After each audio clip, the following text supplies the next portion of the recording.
Non, tu n'es pas éveillé, tu n'es pas conscient, tu n'es pas en dehors de la matrice, tu n'es pas mature, d'accord? Parce que tu as lu des bouquins de dev perso et des bouquins de psychologie. On va parler aujourd'hui des junkies du dev perso, parce que c'est vraiment le terme exact. Des gens qui lisent beaucoup de livres, voilà, des grands classiques, hein, L'art subtil de s'en foutre, le bouquin de David Goggins, La semaine de 4 heures, le Miracle Morning, tous ces bouquins-là que tu connais forcément. Je ne te mens pas, en fait, c'est de la branlette intellectuelle. C'est là où je veux en venir, ok? Mais on va parler donc des junkies du dev perso. Quel est donc le profil type du junkie du dev perso? Le junkie du dev perso consomme beaucoup de livres, d'accord? Il va lire beaucoup, vite, pour rattraper une sorte de retard, hein, sûrement. Il va lire beaucoup de livres, d'accord? 20, 30, 40 pages par jour. Hop, petite routine, 1 heure de lecture par jour. Et il va enchaîner comme ça tous les grands classiques du dev perso, ok? Au rythme de un livre toutes les 2 semaines. Le mec, en 1 an, il va te dire, ouais, en 1 an, j'ai lu, je ne sais pas moi, 30, 40 bouquins presque. Énorme. Énorme. Pour la plupart des gens, 40 livres en 1 an, c'est quand même un bon gros rythme, hein. Quand on n'est pas un lecteur de base, c'est quand même beaucoup, hein. Et ce ne sont que des bouquins de dev perso. Psychologie, philosophie, etc. Ce n'est que ça. Mais il y a un problème. Il y a un énorme problème. Les gens qui sont des junkies du dev perso font effectivement travailler leur méninge, c'est très bien, c'est déjà mieux que rien, mais ne couplent jamais leur connaissance à une action. Nous assistons, dans la génération actuelle, à un phénomène étrange de gens qui vont se vanter d'avoir lu plein de livres, alors que leur vie même ne traduisent en aucun cas l'application des principes qu'ils ont étudiés. Ok, tu as lu Mark Twain, ok, tu as lu Edward Bernays, ok, tu as lu David Goggins, ok, tu as lu Napoléon Hill, ouais d'accord, ok, super. Bon, en vrai, c'est mieux que rien, hein. C'est mieux de lire des bouquins que pas en lire, cool.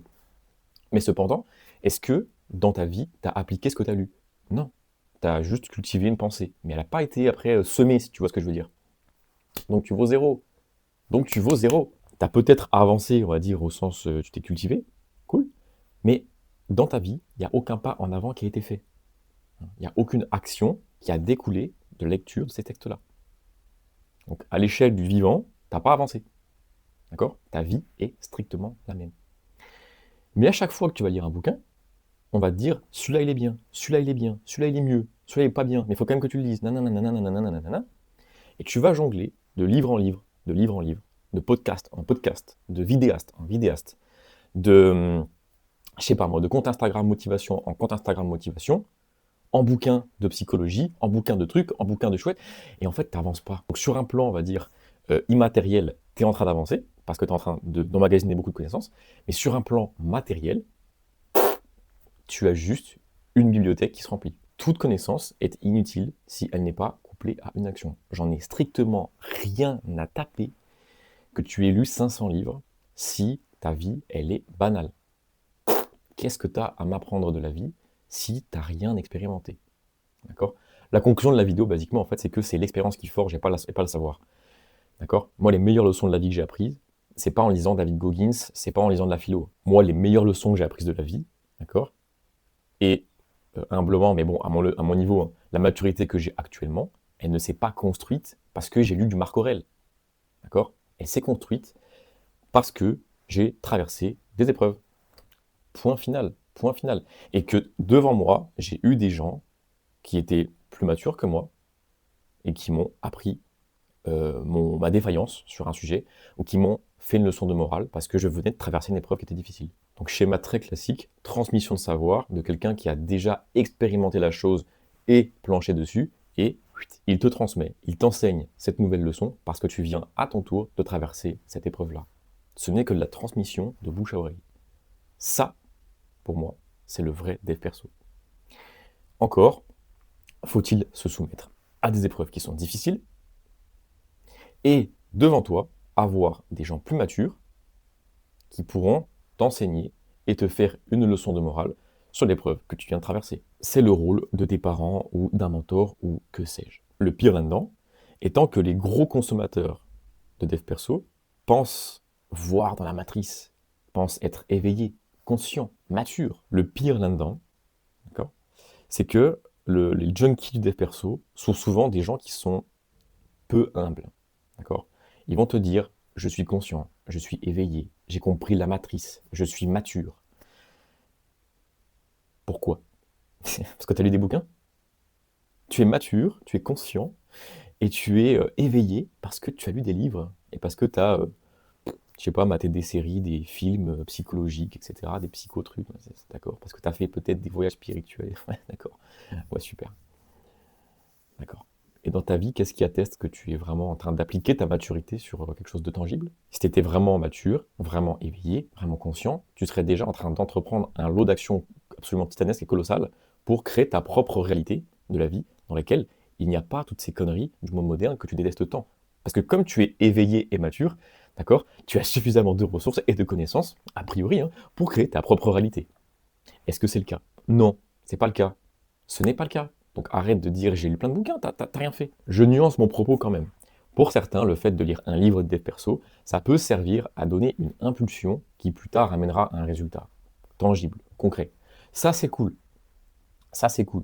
Il y a quand même des livres, quand tu les lis, ça sert pas à rien. D'accord. Là je parle bien des junkies dev perso. Donc c'est un profil très très précis. Pour d'autres, ça peut servir par exemple à consolider des choses qu'ils ont théorisées seuls. Tu vas lire le bouquin et te dire bah, ça c'est moi, c'est cool, tu vois. Et peut-être que dans le bouquin, tu vas découvrir de nouveaux concepts et de nouvelles notions que toi-même tu n'aurais peut-être pas théorisé, et ça va venir étoffer quelque chose que tu as déjà vécu par avance.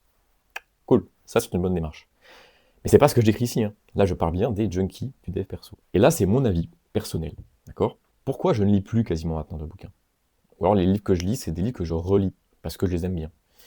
Pourquoi je ne lis quasiment plus aucun livre? Alors qu'à la base, si t'as pas compris, en fait, le gars que je décris là, le junkie, c'était moi quand j'avais 20 ans, en fait. D'accord? C'était moi quand j'avais 20 ans. Pourquoi maintenant je ne lis quasiment plus aucun bouquin?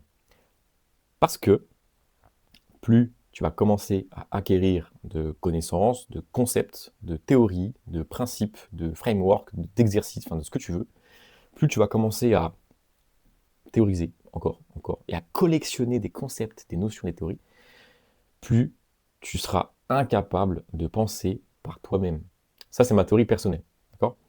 C'est-à-dire que quand tu as des concepts plein la tête, le jour où tu vas être confronté à une expérience, à une épreuve, tu ne vas pas te rattacher à ce qui est instinctif pour toi, mais tu vas commencer à théoriser plein de choses sur la base de tous les bouquins que tu as lus. Dans ma vision des choses, se rattacher à des concepts, des notions et des théories tout le temps, vraiment tout le temps, alors parfois ça marche, ok d'accord, mais quand c'est vraiment tout le temps, tout le temps, tout le temps, tout le temps, ça délocalise ta propre pensée. Tu ne penses plus par toi-même. Je déteste parler en concepts, en notions et la novlangue. Donc en gros, la novlangue, qu'est-ce que c'est? Pour ceux qui n'ont pas lu le bouquin, bah pour le coup, c'est un bouquin intéressant, quoi. Dans le livre 1984 de George Orwell, il parle que dans le futur, les gens utiliseront tous une novlangue, enfin la novlangue.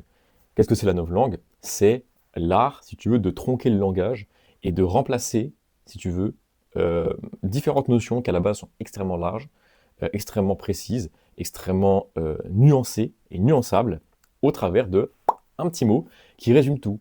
Et le problème étant que quand tu simplifies une langue, eh bien, tu en viens à simplifier le langage, cool, mais surtout, tu en viens à étriquer l'esprit des gens, puisqu'ils n'ont plus la capacité de penser en nuances, puisque tout est résumé à l'état d'une novlangue qui est hyper comprimée, hyper compressée, hyper synthétique, et qui ne pense qu'en termes de concepts et de notions sur lesquels se rattacher. Dans la novlangue et dans le bouquin, les gens ne pensent plus de façon nuancée et, on va dire, en arborescence. Les gens ne pensent qu'avec des petits concepts et des petites notions qui veulent tout et rien dire. Est-ce que tu vois le problème? Donc simplifie le langage, d'accord? Compresse-le, et tu vas compresser la capacité des gens à réfléchir et à poser leurs propres mots, d'accord? Ce sont les miens, sur des notions que je viens de capter par l'expérimentation du réel. Dans le dev perso, on te donne des concepts et des notions, des petits mots comme ça qui résument plein de trucs en même temps, qui veulent tout et rien dire, et on va te donner l'illusion que tu es en train d'avancer dans ton esprit parce que tu es en train de collecter des concepts et des notions qui ne seront pas appliqués dans la vie réelle. Tu te défais et tu t'éloignes de ton instinct.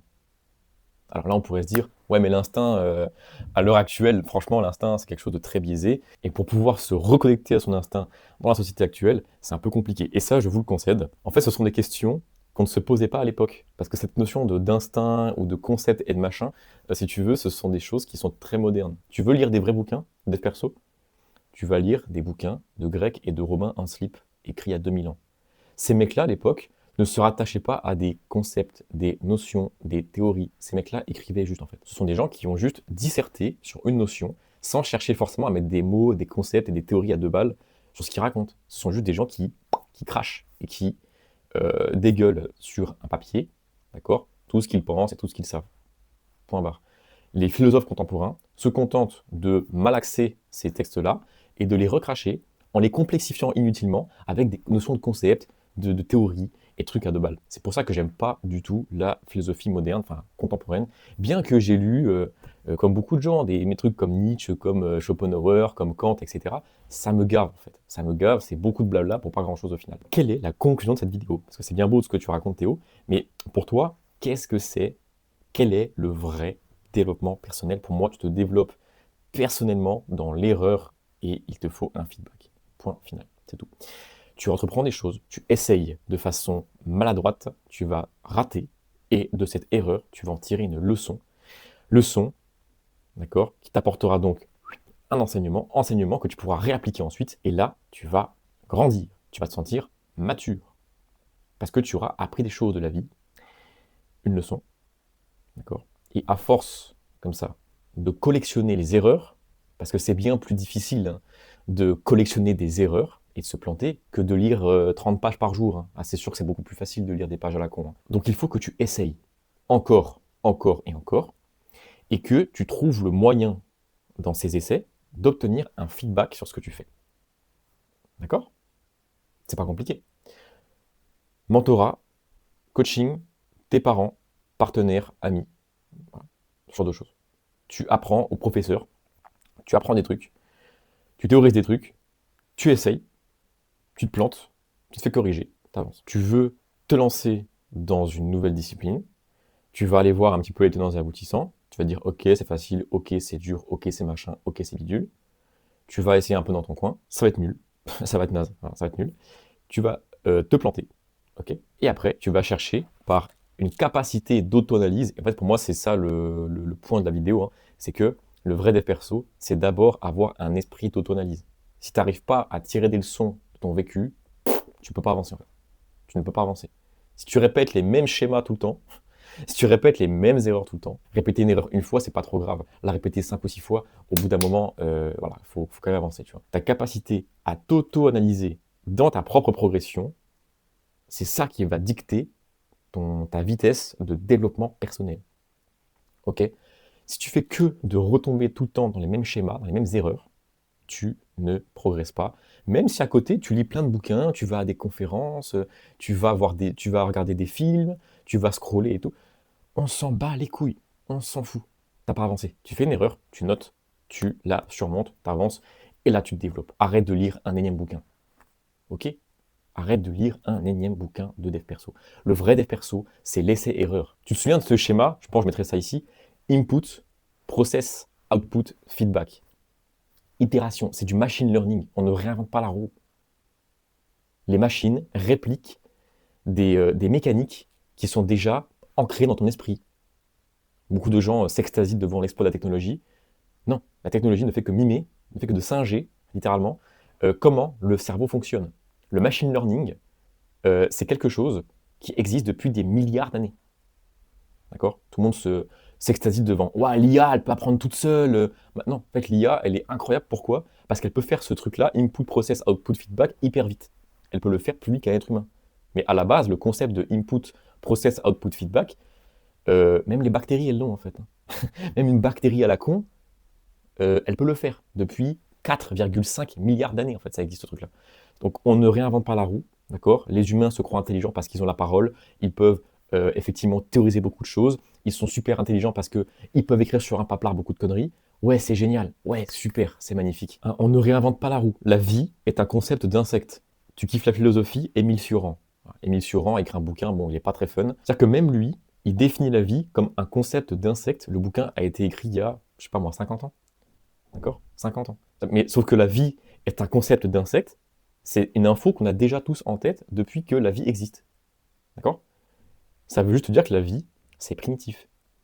D'accord? Ça sert à rien de complexifier des choses inutilement. La vie, c'est facile. La vie, c'est facile. Le dev perso, c'est pas des pages. Le dev perso, c'est de l'expérimentation. Voilà. Donc ceux qui veulent vraiment se développer personnellement et qui veulent créer leur propre réalité, n'allez pas lire un livre et cliquez plutôt sur le lien en description. Hein. Et pas mal mon call to action, hein. Pas mal. Hein. Mais parce que c'est ça la vie en fait. C'est ça qui compte, comme dirait l'autre. Parce que c'est ça qui compte. Comme je te disais, je sais plus quand, on n'a rien sans rien. On n'a rien sans rien. Arrête de théoriser, passe à l'action, c'est bon quoi.